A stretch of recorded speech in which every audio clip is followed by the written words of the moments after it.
संस्थापकाय च धर्मस्य सर्वधर्मस्वरूपिणे अवतारवरिष्ठाय रामकृष्णाय ते नमः।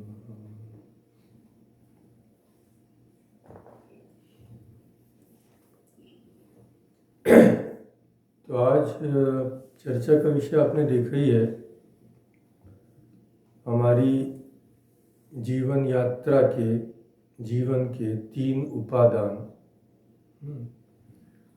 सत, चित और आनंद। तो ये एक प्रश्न के उत्तर में हमारे जाने माने उत्तर भारत के महात्मा स्वामी अखंडानंद सरस्वती ने एक प्रश्न के उत्तर में जो कहा था उसकी हम चर्चा करेंगे। तो प्रसंग का विषय था जीवन यात्रा। हमारा जीवन एक यात्रा है। यात्रा एक जगह से शुरू होती है और उसका एक गंतव्य होता है। यात्रा वहाँ पे पहुँचकर समाप्त हो जाती है। तब तक हमें, जब तक यात्रा समाप्त न हो, हमें क्रियाशील रहना पड़ता है, नहीं तो हम पथ पर आगे नहीं बढ़ सकते। तो इससे यह सिद्ध है कि जीवन भी एक यात्रा है। तो इस जीवन यात्रा के प्रसंग में उन्होंने हमें बहुत ही अमूल्य उपदेश दिए हैं। उसके एक पहलू की हम लोग चर्चा करेंगे। उससे आप समझ जाएंगे कि उनका ज्ञान, अगाध भंडार और उनकी मेधा और पांडित्य ईश्वर की कृपा से ही प्राप्त होते हैं, यह हमें समझ आ जाएगा। तो जीवन हर यात्रा में पहले निकलने से पहले सबसे पहले क्या ठीक करना पड़ता है कि कहाँ जाना है, हमारी यात्रा का लक्ष्य क्या, गंतव्य का है, हम कहाँ जाना चाहते हैं। नहीं तो यंत्रवत जैसे कोलू का बैल घूमता रहता है, हम भी घूमते रहेंगे पट्टियों, आँखों में पट्टियाँ बांधकर, उसका कोई लाभ नहीं होने वाला है। तो इस प्रसंग के शुरू में महाराज जी कहते हैं कि जीवन में पहले अपने लक्ष्य का निश्चय होना अति आवश्यक है। हमें कहाँ पहुँचना है, पहुँचकर क्या पाना है, क्या क्या करना है, इसके संबंध में धारणा स्पष्ट होनी ही चाहिए। यदि हमारे जीवन का लक्ष्य स्पष्ट नहीं है तो हमारी हालत उस व्यक्ति की तरह होगी जो स्टेशन पर गया, टिकट लेने के लिए खिड़की में उसने अपना हाथ भी डाल दिया, पर जब टिकट देने वाला उससे पूछता है कि आप कहाँ का टिकट लेंगे, तो वो कहता है भाई जहाँ जाके आनंद मिले वहीं का टिकट दे दो, जहाँ जाके मुझे मौज मिले वहीं का टिकट दे दो। तो ऐसे नहीं होता है। अपना गंतव्य लक्ष्य तो बताना ही पड़ता है, समझना ही पड़ता है। हमें वहाँ पहुँचना है और उसके अनुरूप फिर हमें जानना है कि क्या साधन करना पड़ेगा वहाँ पहुँचने के लिए। भाई विक्टोरिया जाना है तो कैसे जाना है? आप नौका से जाएंगे, प्लेन से जाएंगे, कैसे जाएंगे? पहले तय करना पड़ता है। तो जीवन में एक तो होता है परम लक्ष्य और कई होते हैं अवान्तर लक्ष्य, जिसको बोलते हैं, जिसको अंग्रेजी में बोल सकते हैं सब्सिडियरी। परम लक्ष्य आप जानते ही हैं एक ही है, परम सुख प्राप्त करना, परम आनंद प्राप्त करना, अमृतत्व का लाभ करना, ईश्वर की प्राप्ति करना, उसे कुछ भी कह लें, एक ही लक्ष्य है। पर अवान्तर लक्ष्य भी होते हैं साधारण मनुष्य के लिए। अवान्तर लक्ष्य कौन से हैं? अर्थोपार्जन करना, उसके द्वारा सुख प्राप्त करना। अर्थोपार्जन तो समझते हैं ना, अर्थ का उपार्जन, ये शुद्ध हिंदी है। अर्थ का उपार्जन, अर्थ यानी धन, धन का उपार्जन। फिर धर्मोपार्जन के द्वारा सुख लाभ करना, कामोपार्जन के द्वारा सुख लाभ करना, ये सब अवान्तर लक्ष्य है। तो परम लक्ष्य की तरह इसमें भी स्पष्टता होनी चाहिए। जीवन का कितना भाग हम लोग देंगे धन कमाने के लिए, कितना भाग देंगे इंद्रिय सुख भोग करने के लिए, ये सब भी एक नियमित रूप से चलना चाहिए। यह मैं साधारण लोगों की बात कर रहा हूँ, सन्यासी के लिए यह लागू नहीं है। सन्यासी का एक ही लक्ष्य रहेगा, एक ही, ईश्वर दर्शन या मोक्ष प्राप्ति। वहाँ अर्थोपार्जन या इंद्रिय सुख के लिए कोई स्थान नहीं रहना चाहिए। तो ये मैं साधारण लोगों के लिए बात कर रहा हूँ कि उन्होंने गृहस्थों के सामने ही यह सब कहा था। तो हर चीज के लिए जीवन में एक भाग निश्चित होना चाहिए। विद्या भी अर्जन करनी है तो भाई कितने साल पढ़ोगे, सारा जीवन थोड़ी पढ़ते रहोगे। तो जीवन का एक भाग होना चाहिए कि इस भाग में हमें क्या करना है, हिस्सा। समझ लो 4 हिस्सा कर ले। एक हिस्सा विद्या उपार्जन के लिए हुआ, एक हुआ धन कमाने के लिए यानी अर्थोपार्जन के लिए, एक धर्म करने के लिए, और चौथा हो गया ईश्वर प्राप्ति के लिए थोड़ा सा अभ्यास।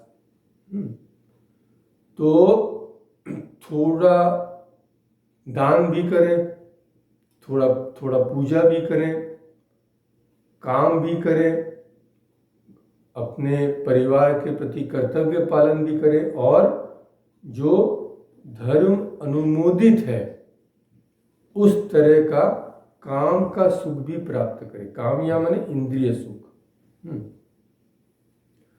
तो जैसे आपको ऋषिकेश से मानो गंगोत्री जाना है, ऋषिकेश से गंगोत्री गोमुख की यात्रा करनी है, तो आप पहले निश्चय कर लेते हैं कि इतने दिनों में यात्रा पूरी करनी है।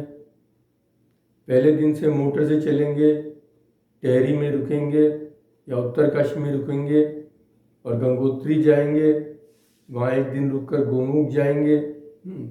वैसे ही जीवन के संबंध में भी स्पष्ट रूपरेखा अपने दिमाग में पहले से होनी चाहिए। स्पष्ट नहीं होने से व्यक्ति 2 दिन इधर चलता है, 2 दिन उधर चलता है, तो 2 दिन पश्चिम गए, 2 दिन पूर्व गए, तो वापस बीच में जहाँ थे वहीं आ गए। ये तो उन्होंने पहली बात कही है। हम मूल प्रसंग पे आते हैं, पर पहली भूमिका आवश्यकता है। यह तो पहली बात, लक्ष्य अनिवार्य। दूसरी बात, जीवन यात्रा बड़े उत्साह से करनी चाहिए। आदमी को निकम्मा, आलसी तो एक क्षण के लिए भी नहीं होना चाहिए। इसे समझाते हुए कहते हैं कि एक दिन उनके एक जान पहचान के भक्त शायद थे, यशपाल जैन, तो उन्होंने स्वामी जी को ये घटना सुनाई। काका कालेलकर का नाम शायद आप लोगों ने सुना होगा। काका कालेलकर गांधी जी के प्रमुख 4 साथी थे, उनमें से काका कालेलकर एक थे। बहुत ही विद्वान पंडित, और बाद में उन्हें पद्म विभूषण द्वारा सम्मानित भी किया गया था, काका कालेलकर। तो काका कालेलकर जी से उन्होंने पूछा, काका कालेलकर जी बहुत लंबी आयु भगवान ने उन्हें दी थी, करीब 95-96 साल की, और बहुत ही कर्मठ क्रियाशील थे। तो उन्होंने उनसे, हमारे ये इस यशपाल जी ने पूछा कि आपके दीर्घ जीवन का रहस्य क्या है। तो काका कालेलकर ने कहा यात्रा। यात्रा माने, यात्रा का अर्थ ने बताया मैं हर क्षण आगे बढ़ता रहता हूँ, चलते रहता हूँ, दिन में भी रात में भी चलते रहता हूँ। तो बोले कि इसका क्या, इससे दीर्घ जीवन का क्या संपर्क है? तो उन्होंने कहा कि जब मृत्यु मेरा पीछा करते हुए आती है कि काका कहाँ मिलेंगे, तब तक जब तक वो आती है मैं और आगे बढ़ जाता हूँ। फिर जब मुझे ग्रास करने आती है मैं और आगे बढ़ जाता हूँ। तो आगे बढ़ता जाता हूँ और मृत्यु निराश होकर चली जाती है। तो मेरे जीवन का सिद्धांत यही है, चरैवेति चरैवेति, यानी आगे बढ़ते रहो, आगे बढ़ते रहो। तो मनुष्य को निरंतर अपने जीवन में आगे बढ़ने का प्रयास करना चाहिए। वो कुछ भी करे, अधर्म करे तो नहीं, धार्मिक कुछ भी करे तो आगे बढ़ना चाहिए। तो फिर उदाहरण देके कहते हैं, देखो गंगा जी, गंगा जी का नाम लेने से भी पवित्र होते हैं हम लोग। ये भगवान के चरणारविंद से निकली। हम जानते हैं गंगा जी निकली भगवान विष्णु के चरण से। वहाँ से कहाँ आई? ब्रह्मा जी के कमंडलू में। वहाँ से कहाँ आई? शंकर के सिर पर। फिर हिमालय की चोटी पर आई, वहाँ से उतरकर हरिद्वार में आई, प्रयाग, काशी, गंगा सागर सब जगह होते हुए क्षीर सागर, फिर भगवान के चरणों में ही जाकर विलीन हो गई। कहीं उन्होंने विश्राम नहीं किया, विश्राम नहीं करती हैं गंगा जी। इस तरह हम देखते हैं कि सत्पुरुषों के जीवन में भी कहीं रुकावट नहीं है, आलस्य का कोई स्थान नहीं है। ऋग्वेद में एक मंत्र है, हम लोग वेद के जो श्लोक होते हैं उन्हें श्लोक नहीं बोलते, उन्हें मंत्र बोलते हैं। वेद का हर अंश ही एक मंत्र है। तो ऋग्वेद में यह मंत्र आता है, स्वस्ति पंथानम अनुचरेम सूर्या चंद्रमसौ इव। स्वस्ति पंथानम, अच्छे मार्ग पर चले, हम कल्याणकारी मार्ग पर चलें और सकुशल समंगल चलें। स्वस्ति यथा स्यात् तथा चरेम, यह इसका अर्थ है। स्वस्ति पंथाम अनुचरेम, पंथ यानी जानते ही हैं पथ। तो जहाँ चले वहाँ कल्याण, जहाँ चले वहाँ मंगल। कैसे? सूर्या चंद्रमसौ इव, जैसे आकाश में सूर्य और चंद्रमा चलते हैं, वे कहीं रुकते नहीं, चलते ही रहते हैं। हम कहते हैं कि सूर्य स्थिर है, पृथ्वी घूम रही है, पर आप तो जानते ही हैं कि पूरा हमारा ये सोलर सिस्टम ही बड़े वेग से चल रहा है, हमारी पूरी गैलेक्सी बड़े वेग से चल रही है। तो सूर्य चंद्रमा जो भी हम जिसको भी देखें उनमें गति है, क्रियाशीलता है। आपने वो हिंदी गाना सुना होगा, नदिया चले चले रे धारा, चंदा चले चले रे तारा, तुझको चलना होगा। तो हमारे जो संगीतकार हैं वे जरूर, उनकी सोच विचार भी इनसे इन्फ्लुएंस उनका हुआ है हमारे शास्त्रों से। तो इसका अर्थ है कि प्रकृति में जिसका जन्म हुआ है वह कभी स्थिर नहीं रह सकता, वह यात्रा करेगा और अंत में अपने उद्गम में, अपने मूल में जब पहुंच जाएगा तभी वह स्थिर रह सकता है। मनुष्य आलसी भले ही हो पर वो स्थिर नहीं रह सकता, श्वास प्रश्वास तो चलती रहेगी। तो जब कार्य करना ही है भाई तो पूरे लगन से करो। जितनी जल्दी हम यात्रा करेंगे विश्राम के स्थान पर भी उतनी जल्दी पहुंच जाएंगे। हमारे गंतव्य पर उतनी जल्दी पहुंच जाएंगे। तो जैसे सूर्य ताप और प्रकाश तथा चंद्रमा आह्लाद व प्रकाश देते हुए निरंतर आकाश मार्ग में विचरण करते रहते हैं, यात्रा करते रहते हैं, वैसे ही हमें भी निरंतर कुछ न कुछ देते हुए, कुछ न कुछ करते हुए अपनी जीवन यात्रा चालू रखनी चाहिए। यह बात। तो प्रत्येक वस्तु की यात्रा कहीं न कहीं से प्रारंभ होती है। यह पृथ्वी भी कहते हैं पहले जल के भीतर छिपी थी, धीरे धीरे गाढ़ होने लगी, जमने लगी, तब इसमें हरे भरे पौधे उत्पन्न हुए, पेड़ पौधे, प्राणी हुए, पशु हुए, मनुष्य हुए। ऐसा विज्ञान से भी हम जानते हैं। तो हर चीज में गतिशीलता है, यह बात। अब देखिए, मूल प्रसंग पर आते हैं। हमारी जीवन यात्रा में 4 बहुत महत्वपूर्ण बातें हैं याद रखने के लिए। पहला क्या? जानता। ये सब इसका विश्लेषण हम लोग करेंगे। जानता। दूसरा है ददता। तीसरा है अग्नता। और चौथा है संगमेमहि। जानता, हम लोगों को जानते हुए कुछ न कुछ देते हुए चले, ददता। अग्नता, किसी को हानि न पहुंचाते हुए चले। और संगमेमहि, सबसे मिलकर मिलजुल कर चले।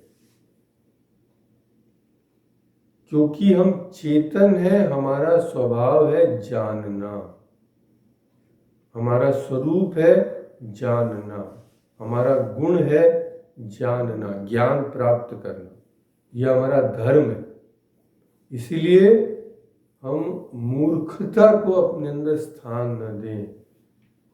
मूर्ख होना भक्त होना नहीं होता, हर चीज में सजग रहना चाहिए। स्वामी हमारे श्री रामकृष्ण के एक शिष्य थे, स्वामी योगानंद जी। तो श्री रामकृष्ण कुछ को इतना ऊपर स्थान देते थे कि उनको ईश्वर कोटि बोलते थे। माने कुछ चिन्हित पुरुष जो संसार में दूसरों का मंगल करने के लिए जन्म लेते हैं, उनका अपना कुछ पाना नहीं रहता, जन्म से ही सिद्ध रहते हैं, इतने बड़े महात्मा थे। वो एक दिन श्री रामकृष्ण उनको बोले कलसी ले आओ, बाजार से कलसी खरीद के ले आओ। तो वो बेचारे बहुत ही सरल आदमी थे, माने सोचना ही सरल आदमी के लिए यह सोचना ही मुश्किल होता है कि कोई आदमी झूठ बोल सकता है, कोई कपटता भी कर सकता है, वो सोच ही नहीं सकते हैं ऐसा। तो गए, दुकानदार बोला ये बहुत अच्छी कलसी है, रुपया दिया, ले आया। अब आके देखे तो कलसी में जब पानी डाले तो पानी लीक होने लग गया। तो श्री रामकृष्ण बोले तुम जिससे कलसी लाए वो क्या वहां धर्म करने बैठा है? वो तो पैसे कमाने बैठा है। तो तुम बिना बिना देखे कोई चीज लाए तो तुम्हारी बेवकूफी है। जांच पड़ताल करके सब काम किया करो। फिर क्या है कि भक्त तो होगे, पर इसका ये मतलब नहीं कि मूर्ख हो। तो हमेशा सजग रहना। अब इस यात्रा में अपने जो स्वरूप का ध्यान है वह बहुत ही अद्भुत है। देखिए, हमने कई बार इसकी चर्चा की है कि हम अपने मूल स्वभाव से दिव्य हैं। ये 4 हाथ 4 पैर वाले जंतु नहीं है। हमारा स्वभाव दिव्य है। उस दिव्यता को अभिव्यक्त करना ही जीवन का आदर्श है। ये हम पहले चर्चा कर चुके हैं। अब देखिए, कार्य और कारण दो चीज होते हैं। जब भी हम कुछ बनाते हैं, जब भी कोई भी चीज उगती है, तो हर चीज में संसार में आप देखेंगे कार्य कारण का संबंध है ही। वह चीज कहीं से उत्पन्न हुई है, उससे फिर और कुछ भी उत्पन्न होगा।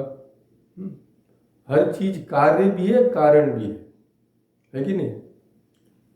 अब जैसे एक बीज से एक वृक्ष होगा, तो बीज कारण हुआ, वृक्ष कार्य हुआ। अब जब बीज से वृक्ष उगा है, समझ लीजिए यह बिल्डिंग, यह जो बिल्डिंग घर है, ये किससे बना है? भाई काठ से बना है। अब जब काठ से बना है तो ऐसा नहीं हो सकता कि काठ में कुछ नहीं था वह इस मकान में आ गया हो। ऐसा हो ही नहीं सकता, क्योंकि जिस कारण से वह बना है उस कारण में जो था वही इस घर में भी रहेगा। उससे बाहर तो कुछ आएगा नहीं। अगर बाहर से कुछ आए तो वो भी एक कारण हो जाएगा।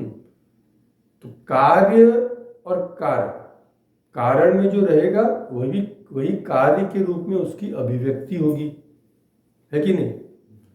अब अगर बीज से वृक्ष आया है तो पूरा का पूरा वृक्ष तो बीज में था, नहीं तो आया कहां से? आया था पर सुप्त अवस्था में था, अभिव्यक्त नहीं हुआ था। उसकी ही अभिव्यक्ति होती है। इंग्लिश में बोलते हैं पोटेंशियल स्टेट में वह था, है कि नहीं?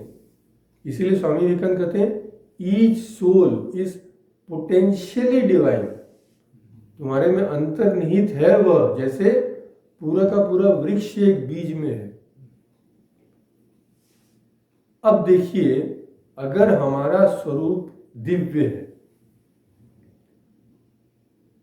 तो कारण भी, पहले बता दूं, कारण भी दो तरीके के होते हैं। जैसे एक पॉटर एक घट बना रहा है, तो घट बनाने में दो चीजों की आवश्यकता है। पहली तो मिट्टी, दूसरा बनाने वाला। तो मिट्टी हुई उस घट का उपादान कारण। उपादान यानी जिस मैटर से वो बना है, और जो बना रहा है वह हुआ निमित्त कारण। तब बीज से वृक्ष आया तो वृक्ष क्या कारण हुआ? उपादान कारण हुआ कि नहीं? मैटर तो जो बीज में है वही वृक्ष, उससे ही तो वृक्ष आया है। और अगर आप उसमें पानी देंगे, फर्टिलाइजर देंगे, तो आप हुए निमित्त कारण।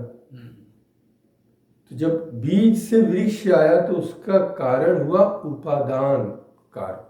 बीज है, वृक्ष का उपादान कारण। अब हमारा जो सच्चा स्वरूप है, शास्त्र बार बार कहता है क्या? कि हम ईश्वर से ही आए हैं और ईश्वर तक पहुंच जाएंगे एक दिन। वहां पहुंचकर हमारी यात्रा समाप्त हो जाती है। यह उपनिषद में श्लोक है कि जहां से पूरा विश्व आया है, जहां से हम आए हैं, उसको जानो। तद ब्रह्म यत, उसका पूरा श्लोक है, यतो वा इमानि भूतानि जायन्ते येन जातानि जीवन्ति यत प्रयन्त विषम विशन्ति। जहाँ से हम जन्म लेते हैं, जहाँ रहते हैं और जहाँ वापस चले जाते हैं, वह क्या है? तद ब्रह्म विजिज्ञासस्व। वह ब्रह्म है और उसे जानने की चेष्टा करो। तब हमने पहले ही देखा कि जो कारण में नहीं है वह कार्य में नहीं हो सकता, जो बीज में नहीं है वह वृक्ष में नहीं हो सकता। अब हमारा कारण क्या है?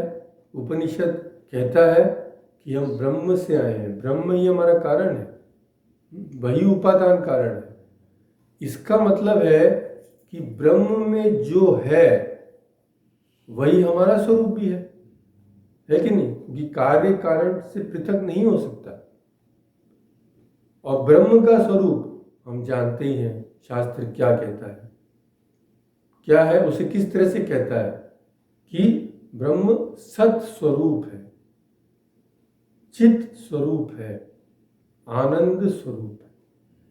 यानी सत चित आनंद स्वरूप ही ब्रह्म है। जब ब्रह्म का स्वरूप ये है और हमारी उत्पत्ति ब्रह्म से ही हुई है, इस तो सिद्ध हो जाता है कि हमारे जीवन का भी मूल उपादान कारण यही हो सकते हैं, सत चित और आनंद। उपादान यानी मैटर, वो मसाला जिससे कुछ बनता है। तो हमारा जीवन भी कहीं से तो बना है। यत् उपादाय कार्यम प्रवर्तते तद उपादानम, जिसको लेकर कार्य जीवित रहता है और अपना काम करता है उसे कहते हैं उपादान। बीज बिना वृक्ष कैसे जीवित रहेगा? जब बीज ही नहीं, बीज का अस्तित्व नहीं रहेगा तो वृक्ष कहाँ रहेगा? वैसे ही हमारे पीछे जो सत्ता है, परमार्थ सत्ता, वो अगर नहीं रहे हमारा भी अस्तित्व नहीं रह सकता। तो यह सिद्ध हो गया कि जो ब्रह्म का स्वरूप है, चूंकि हम ब्रह्म से ही आए हैं, उसका जो स्वरूप है वही हमारा भी उपादान कारण है, हमारे जीवन का भी उपादान कारण है। तो इससे क्या सिद्ध होता है? अब देखिए, पहला है सत। सत यानी क्या? सत यानी अस्तित्व, हम हैं, इसमें तो किसी को संशय नहीं हो सकता है। कोई ये कह सकता है क्या कि हम नहीं हैं, मैं नहीं हूं, ये कह सकता है क्या? जो कहेगा वही तो है। तो सत यानी हमारा अस्तित्व है। चित यानी हम जानते हैं, ज्ञान स्वरूप। आनंद यानी हम सुखी हैं, यह तीसरा उपादान। तो चूंकि ये हमारे जीवन के तीन मूल उपादान है और इनकी अभिव्यक्ति ही जीवन का लक्ष्य है, इसीलिए ये हमारे जीवन यात्रा में होने ही चाहिए। नहीं तो हमारी जीवन यात्रा परमार्थ की तरफ नहीं जा सकती, है कि नहीं? अब देखिए, एक के बाद इसको एक लेते हैं, कितना सुंदर इन्होंने विश्लेषण किया है। तो हमारी जीवन यात्रा का पहला उपादान क्या हुआ?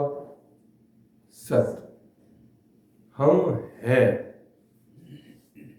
जब हम हैं और हम जहां से आए हैं वह नित्य है, तब इसका प्रैक्टिकल रिजल्ट क्या होता है कि हम ना तो स्वयं मृत्यु का भय करें, ना दूसरों को मृत्यु से डरावें। अब मृत्यु का भय न करें, इसका यह मतलब नहीं है कि जो विषयी लोग जिस तरह से सोचते हैं, अरे भाई आज नहीं तो कल तो मरना है तो भोग कर लो, इस तरह से नहीं कहा गया है। यहाँ पे यहाँ मृत्यु का भय नहीं करें माने यह मेरा भय नहीं करें, अरे भाई इतनी सुंदर जगह है स्वर्ग, मेरे बेटी बच्चे पोतों का क्या होगा जब मैं चला जाऊंगा, हाय हाय हाय, यह बोल रहे। हमारे यहाँ आने से पहले जगत बहुत सुचारू रूप से चल रहा था, हमारे जाने के बाद शायद और भी अच्छी तरह से चले।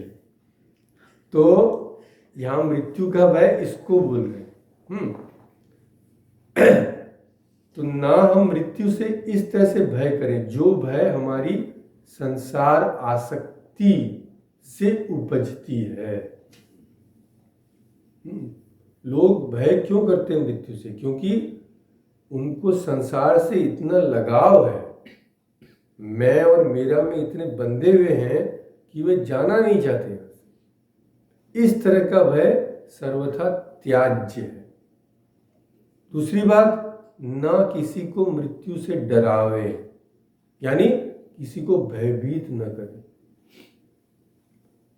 यानी हम किसी को त्रास न दें। त्रास समझते हैं? तो त्रास यानी कष्ट न दें, किसी को ह्रास की ओर न ले जावे। ह्रास माने विनाश की ओर न ले जावे, किसी को हानि न पहुंचावे। क्योंकि किसी को हानि देना यानी उसके अस्तित्व में बाधा देना है कि नहीं? सबके विकास में हमारा योग होना चाहिए। हम इस सत्य को बढ़ावा दें। हमारे जीवन से पेड़ पौधों का विकास हो, पशु पक्षियों का विकास हो, मनुष्य का विकास हो सके तो संपूर्ण जाति, प्रांत, संप्रदाय, राष्ट्र का विकास। यह है सत्य की अभिव्यक्ति। और इसके लिए जो भी आवश्यक है, भोजन के लिए अन्न, पीने के लिए पानी, पहनने के लिए वस्त्र, रोग निवृत्ति के लिए औषधि इत्यादि आदि की प्राप्ति के लिए हम सतत प्रयत्नशील रहें। ना अपनी हानि करें, ना दूसरों की हानि होने दें। जहाँ तक हमारे बस में है हम भी जिए और लोगों को भी जिलाते रहें। असल जीवन वही होता है जो केवल अपने लिए नहीं होता, मैं और मेरे जो है उनके लिए नहीं होता, अपने साथ सबको लेकर आगे बढ़ने के लिए होता है। इस तरह से जिएंगे तो ये जो सत्य हमारे जीवन में है उसकी अभिव्यक्ति होगी। तो हमारा जो अस्तित्व है, हम जो जिंदा है, इसके दो परिणाम, दो नतीजे निकलने चाहिए। एक, संसार से आसक्ति जो होती है उसके कारण जो मृत्यु का भय होता है वह हमारे मन में ना रहे, क्योंकि हम जान लें कि हमारी मृत्यु नहीं हो सकती। असल में हम अजर अमर आत्मा है, यह मन में ध्यान रहे तो हम मरने के डर से कहीं अपने मार्ग से विचलित न हो जाए। और दूसरा, किसी को मरने का डर दिखाकर उसे भी अपने मार्ग से विचलित न करें, जिसको बोलते हैं ना धमकी न दें। अगर हमारे में ये है, क्षमता है, लोग क्या करते हैं? दुरुपयोग करते हैं। अरे भाई ऐसा न करो तो देख लोगे इसका नतीजा, क्योंकि मेरे में शक्ति है, मैं तुमको बर्बाद कर दूंगा। ऐसा कोई भी अच्छा मनुष्य ऐसा काम नहीं कर सकता। तो न मौत के लिए डरे, न मौत से डरावे। क्या सोचे? अजर अमरवत प्राज्ञो विद्यामर्थम च चिंतयेत्। मैं अजर हूँ, अमर हूँ, आत्मा हूँ, ऐसा सोचते हुए उत्तम से उत्तम कर्म करने का संकल्प और उत्तम से उत्तम वस्तु बनाने का ध्यान अपने जीवन में रखें। जो महात्मा होते हैं, स्थितप्रज्ञ होते हैं, उनके हर काम में इतनी सुंदरता होती है कि हम लोग सोच भी नहीं सकते। ये कुछ भी करेंगे इतनी सुंदरता से करेंगे कि आप सोच भी नहीं सकते।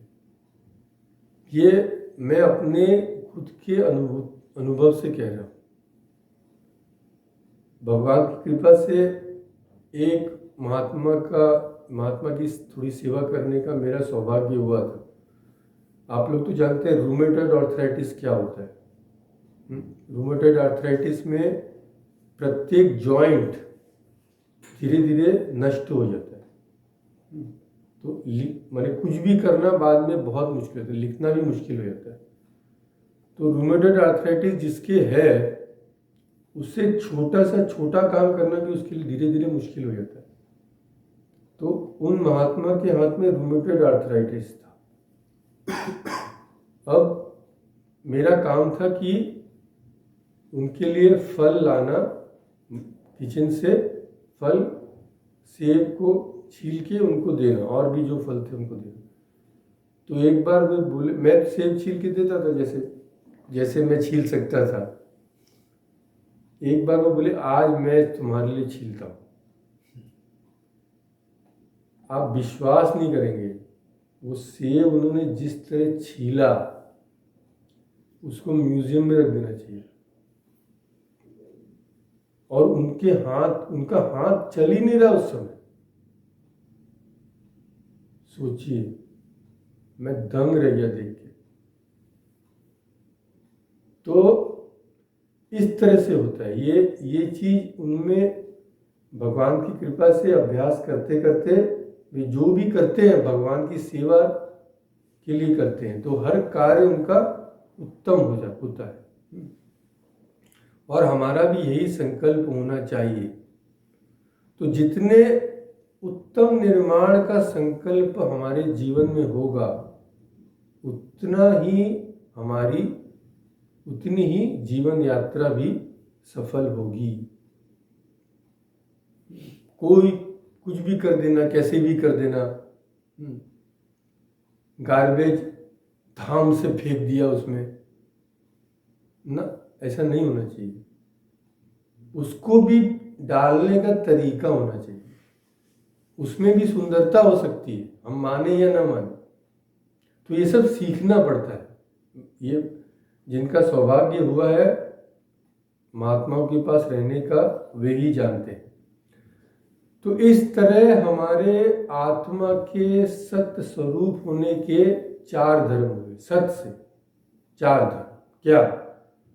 स्वयं मृत्यु से न डरें, संसार से आसक्ति न करें, दूसरे को मृत्यु से न डरावें, स्वयं जिए, दूसरों को जीने में सहयोग दें, उनको जो आवश्यकता है वह दें। किसी को भूख के मारे बेचैनी हो रही तो उसके सामने जाके उपनिषद न बाँचे, उसको खाने को दें। ये तो पहला हुआ सत्य। ये किस तरह से उन्होंने समझाया, देखिए महात्माओं लोग की दृष्टि देखिए। दूसरा है हमारी जीवन यात्रा का दूसरा मूल उपादान क्या है? चेतनता, चित्त। हम हैं, ये तो है, पर हम चेतन हैं, हम जगे हुए हैं, हम समझ सकते हैं, हम बोल सकते हैं, चल सकते हैं, यानी हम जड़ नहीं है। तो यह चैतन्य ज्ञान, बच्चा जब जन्मता है ज्ञान लेकर ही जन्मता है। अब आप लोग मेरे से अच्छा जानते हैं कि जब बच्चा पैदा होता है तो पहले देखते हैं कि बच्चा रोता है कि नहीं। यदि नहीं रोता है तो उसको थोड़ी चिकोटी काट देते हैं। रोने लगता है, सब लोग आश्वस्त हो जाते हैं, भाई रो रहा है माने चेतन है, इसमें ज्ञान है, इसमें संवेदना है। तात्पर्य यह है कि जन्म लेने पर पहली परीक्षा की गई उसके ज्ञान की, उसके संवेदन की ही परीक्षा पहले ली जाती है। क्योंकि हम जानते हैं ज्ञानेन हीना, फिर क्या, पशु भी समाना। ये बहुत ही फेमस ये शायद हितोपदेश में है, पंचतंत्र में भी शायद है। ज्ञानेन हीना पशु भी समान। अरे भाई, जिसको कुछ ज्ञान ही नहीं है उसके और पशु में फिर अंतर क्या होगा? तो वैसे पशु में भी ज्ञान होता है, पशु को इतना कम न समझे। दूसरे तरह का ज्ञान होता है, इतना उन्नत नहीं होता है। वे भी जानते हैं कि हित क्या है, अहित क्या है। आप शायद आप देखेंगे कि पशु भी जो घास खाते हैं, जो घास उनके खाने लायक नहीं होती, वे उसे सूंघ कर ही छोड़ देते हैं, दूर चले जाते हैं। तो उनमें भी एक प्रकार का विवेक, एक प्रकार का विचार देखने में आता है। और मनुष्य का तो स्वभाव ही है ज्ञान का, स्वरूप ही है ज्ञान का, ज्ञान स्वरूप आत्मा। इसीलिए हमें चाहिए क्या? चूंकि हम चित स्वरूप हैं, ज्ञान स्वरूप हैं, हमें चाहिए पहले हम अज्ञानी न रहें, विद्या उपार्जन करते रहें, कुछ न कुछ सीखते रहें, और दूसरों को अज्ञानी न बनावें, स्वयं ज्ञान संपन्न बने और दूसरों को भी ज्ञान संपन्न बनावे, जहाँ तक हमारी कैपेसिटी है। और इसके लिए जहाँ तक हो इन संस्थाओं में योगदान कर सकते हैं तो करें। स्कूल, कॉलेज, पुस्तकालय इत्यादि जो भी है, सत्संग भवन आदि, उसके निर्माण में भी अगर हम लोग योगदान कर सकते हैं, अवश्य करें, जिससे हमारे शरीर में जो ज्ञान का बीज है वह अंकुरित होकर वृक्ष बने। ज्ञान से ही मुक्ति होती है। हमें ईश्वर का ज्ञान जब हो जाएगा, हमारी मुक्ति हो जाएगी। हमारे स्वरूप का जब ज्ञान हो जाएगा, मुक्ति हो जाएगी। हमारी सब दुविधाओं, समस्याओं, दुखों का एक ही तो मूल है, अज्ञान। तो हर स्तर पर हम ज्ञानोपार्जन की चेष्टा करें। जितने भी महात्मा हुए आप देखेंगे, एक दो को कुछ कुछ छोड़ के, जो जिनको आवश्यकता ही नहीं थी इन किताब पुस्तकों के ज्ञान की, जैसे हमारे लाटू महाराज, अद्भुतानंद जी, और भी कुछ कुछ हुए, पर अधिकांश आप देखेंगे कि महापंडित थे लोग, इनकी मेधा अद्भुत थी। स्वामी जी को तो है ही स्वामी जी, फिर हमारे भगवान शंकराचार्य बोलिए, चैतन्य महाप्रभु बोलिए, तो हर स्तर पर ज्ञान की खोज हमें करनी चाहिए। तो ज्ञान का बीज वृक्ष के रूप में परिणत हो जाए, उसमें पल्लव आए, फूल लगें, फल लगें, और उसके रस से केवल हमें ही नहीं, जो भी हमारे संपर्क में आए, सबको तृप्ति हो। तो वृक्ष के जीवन पर हम जरा ध्यान दें। वृक्ष का जीवन किसके लिए होता है? तो श्रीमद् भागवत के प्रसंग में भगवान श्री कृष्ण एक जगह ग्वाल बालों से कहते हैं, ग्वाल बाल उनके सखा, उनसे कहते हैं क्या? अहो एषां वरम जन्म सर्व प्राण्युपजीवनम। सर्व प्राणी जी रहे हैं, उसके बदौलत इतना अच्छा जन्म, इतना अच्छा जीवन किसका? वृक्षों का। किस तरह से? कहते हैं इन वृक्षों का जीवन धन्य है, जिसका सहारा लेकर सब लोग अपने अपने जीवन का मार्ग प्रशस्त करते हैं।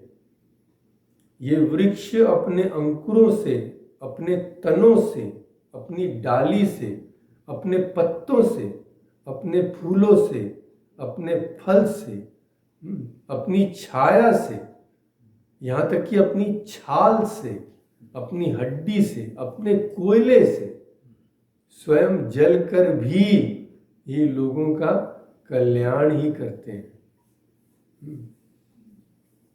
जब एक वृक्ष में ऐसी प्रवृत्ति है कि किसी को हानि पहुंचाने की तो बात ही नहीं है, सबको कुछ ना कुछ देता ही रहता है, तब हम तो चेतन हैं,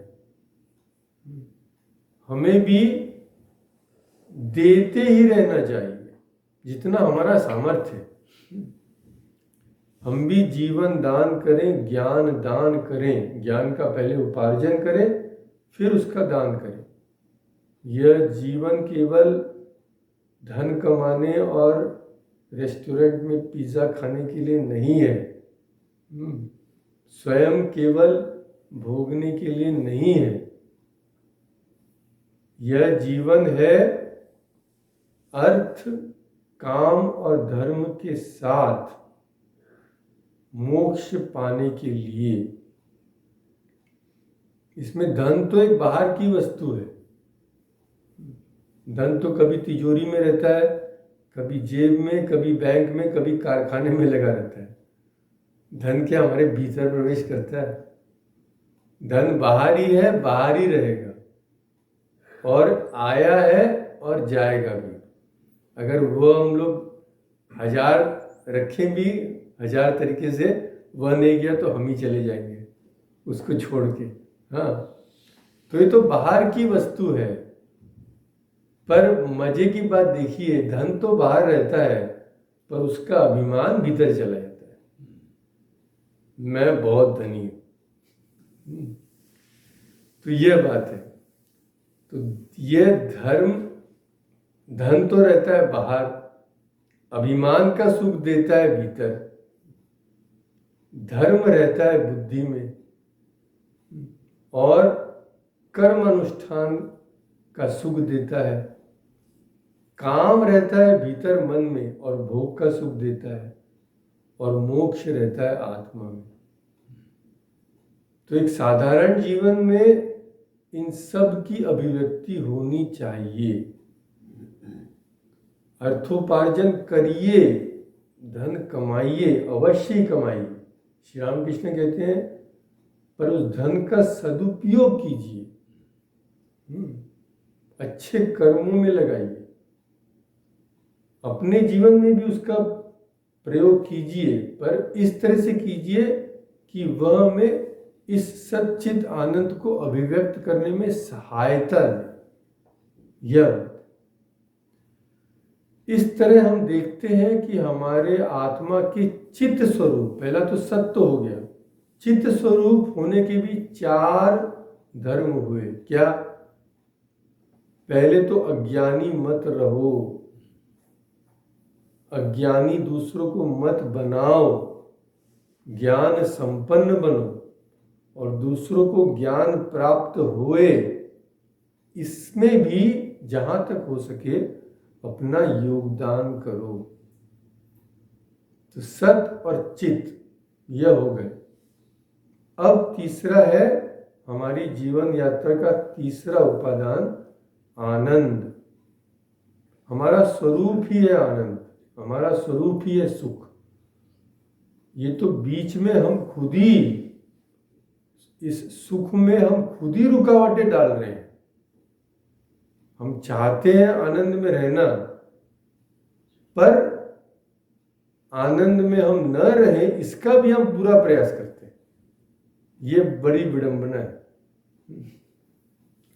हम हमेशा आनंद में रहना चाहते हैं, कोई भी कभी दुखी नहीं रहना चाहता। और ये केवल मनुष्य की नहीं, प्राणी मात्र की आकांक्षा है। हर प्राणी, चींटी से लेकर हाथी तक, एक जूं की, चींटी की, मच्छर की भी यह प्रवृत्ति होती है कि वह दुखी नहीं रहना चाहता।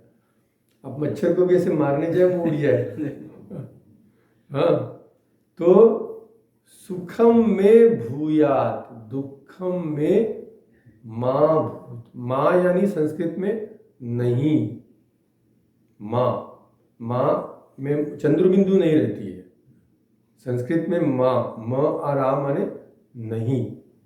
तो सुखम में भूयात, हम सुखी रहें, दुखम में हमें दुख मा भूत यानी न हो। तो यह छोटा सा छोटा जीव संसार का, उसकी भी यही प्रार्थना रहती है, क्या? मुझे सुख की प्राप्ति हो, मुझे दुख न हो। एक खटमल भी यही चाहता है। तो हम वही रहना चाहते हैं, ऐसे ही रहना चाहते हैं जिससे हम सुखी रहें, सब दुख से बचना और सुख पाना चाहते हैं। तो वेदांती लोग बोलते हैं कि भाई सत चित आनंद ये तो है, पर यह शब्द केवल दोहराने के लिए नहीं है। अगर तुम आनंद स्वरूप हो तो किसी दूसरे के दुख का कारण भी मत बनो, क्योंकि उससे तुम सुखी नहीं रह सकते।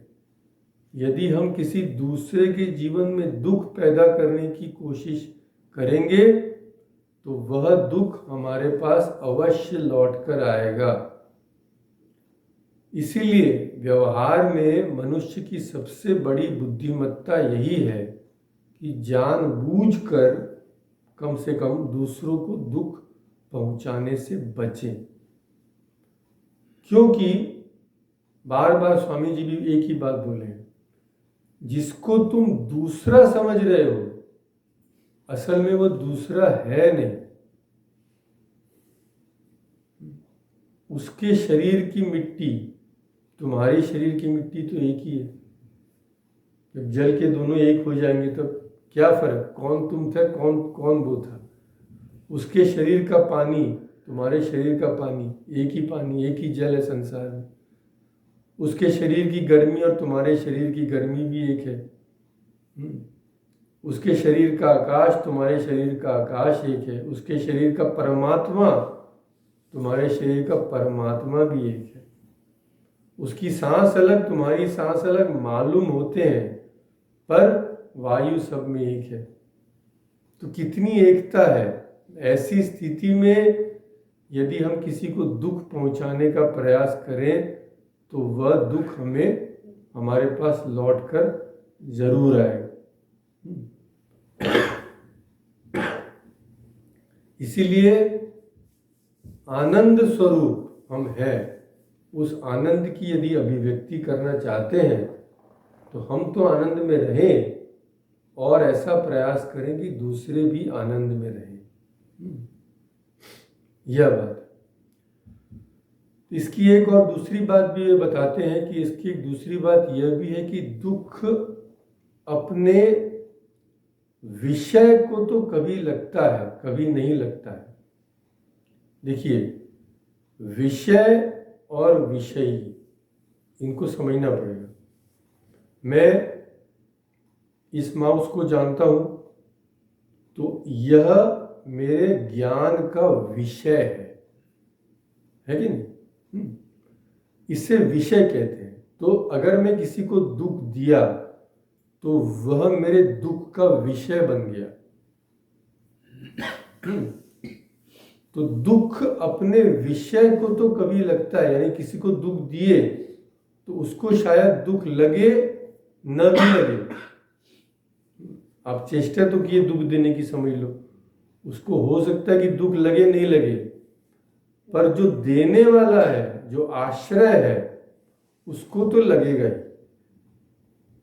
आपको तो उसके अंजाम में दुख होगा ही, इसमें कोई डाउट नहीं।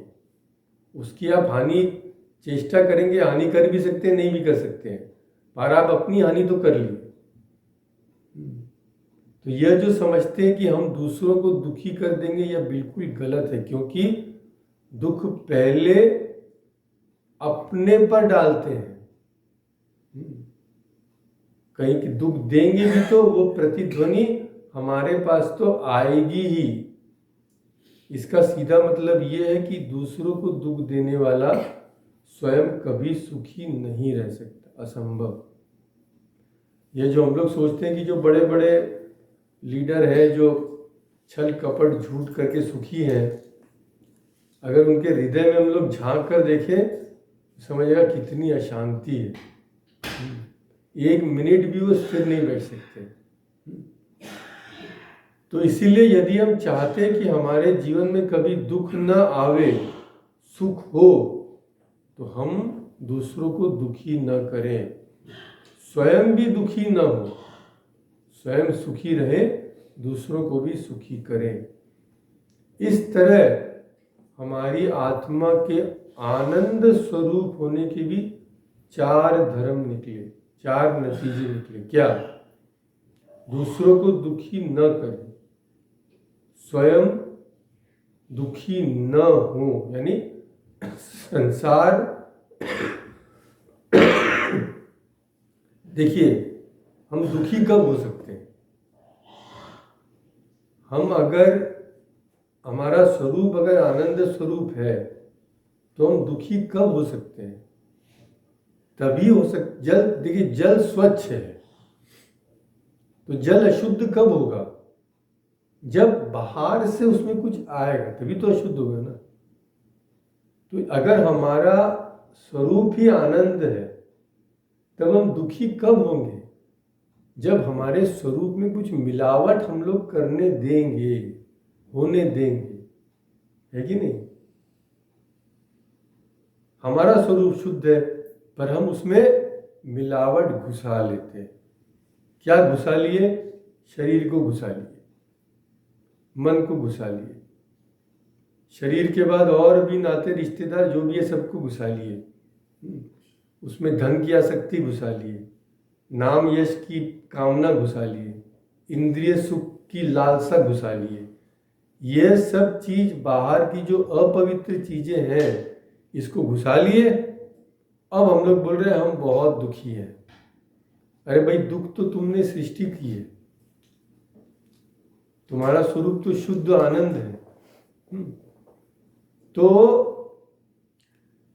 हम ना दुखी करें ना दुखी हुए, इन सब अशुद्धियों को बाहर निकालने का यत्न करें, इन्हें पहचानें। और जब तक हम किसी को, दूसरे को दुख नहीं देंगे, हम भी दुखी नहीं हो सकते, अगर हमारा मन पवित्र हो। तो यदि हम चाहते हैं कि हमारे जीवन में कभी दुख ना आवे, सुख रहे, तो दूसरों को भी दुखी न करें, यह बात। 4 उपादान क्या हुए? दूसरों को दुखी न करें, स्वयं दुखी ना होए, दूसरों को सुखी रखे, स्वयं भी सुखी रहे। तो यह हमारे धर्म के, हमारे जीवन के उपादान है और हमारी जीवन यात्रा के संगी साथी। तो 4 बातें उन्होंने कही थी, जानता, ददता इत्यादि। चौथी बात उन्होंने कही थी संगमेव ही। आपने वो मंत्र तो सुना ही है, संगच्छध्वम संगवदध्वम संगो मनांसी जानताम। संगच्छध्वम यानी हम एक साथ कदम से कदम मिलाकर चलें। संवदध्वम, एक स्वर में बोले, मतभेद नहीं पैदा करें। जहाँ तक हमारा मत दूसरों के मत के साथ मिल सकता हो, वहाँ तक मिलाकर रखें। कहीं मतभेद हो भी जाए तो यह जाने कि जिस तरह हम अपने मत स्वतंत्र मत रखने का अधिकार रखते हैं, वैसे दूसरे भी स्वतंत्र मत रखने का अधिकार रखते हैं, है कि नहीं? सबको इंडिपेंडेंटली सोचने की छूट है, फ्रीडम है। इसीलिए अपने मत के अनुसार हम चलें, अगर वह मत ठीक है तो, और दूसरों को भी उनके मत के अनुसार चलने दें। सब लोग हमारे जैसे ही चले, यह बहुत ही संकीर्ण और अपवित्र विचार है। जबकि मनुष्य की विचार करने की शैली उत्तम से उत्तम और बड़ी से बड़ी होनी चाहिए। उदार होना चाहिए। और जब हम लोग सोचेंगे कि सब हमारे जैसा ही सोचे तो हम और नैरो हो रहे हैं, संकीर्ण हो रहे हैं। यह बात है। ऐसा नहीं कि हम तो अपनी जाति का भला चाहते हैं और दूसरी जाति का जो हो चाहे होने दो, हमारा संप्रदाय ठीक रहे, बाकी का जो होना है होने दो। ये संकीर्णता है। अभी हम क्या देखते हैं, अभी तो इलेक्शन हुआ है, हमारी पार्टी ठीक रहे, बाकी पार्टी सर्वनाश हो, फूट पड़े तो और आनंद ही है लोगों को। ऐसा इससे किसी का भी कल्याण नहीं होता है, न खुद का न देश का। तो पार्टी के लिए मत लड़ो भाई, लड़ना है तो देश के लिए लड़ो, संपूर्ण विश्व मानवता के कल्याण के लिए लड़ो, वह युद्ध ठीक है। तो श्री कृष्ण जो बोल रहे हैं अर्जुन को, तस्मात् युध्यस्व भारत, तुम्हें युद्ध करना ही पड़ेगा। वो ये नहीं कह रहे अरे भाई युद्ध करो, हस्तिनापुर में बैठो, फिर आराम से रहो, मौज मस्ती करो। नहीं, यह युद्ध धर्म युद्ध है, यह राष्ट्र के लिए है, यह समाज के लिए है। अगर ये दुष्ट कौरव राज करेंगे तो समाज का सर्वनाश कर देंगे। तो यह युद्ध तुम्हारे लिए नहीं अर्जुन, ये तुम्हारा कर्तव्य है, ये प्राणी मात्र के लिए। यह इसका यह अर्थ है कि एक साथ चलने का, संकीर्ण न होने का, अपने विचारों को उदार रखने का, किसी छोटे से सर्कल में अपने को न बांधने का। मैं और मेरा, हम दो, हमारे दो, बाकी जाए जहन्नुम में। साधारण मनुष्य तो इसी तरह जीवन बिताते हैं। अब ना करने से क्या होगा, बात तो यही है। तो कंस्ट्रक्टिव कुछ करें,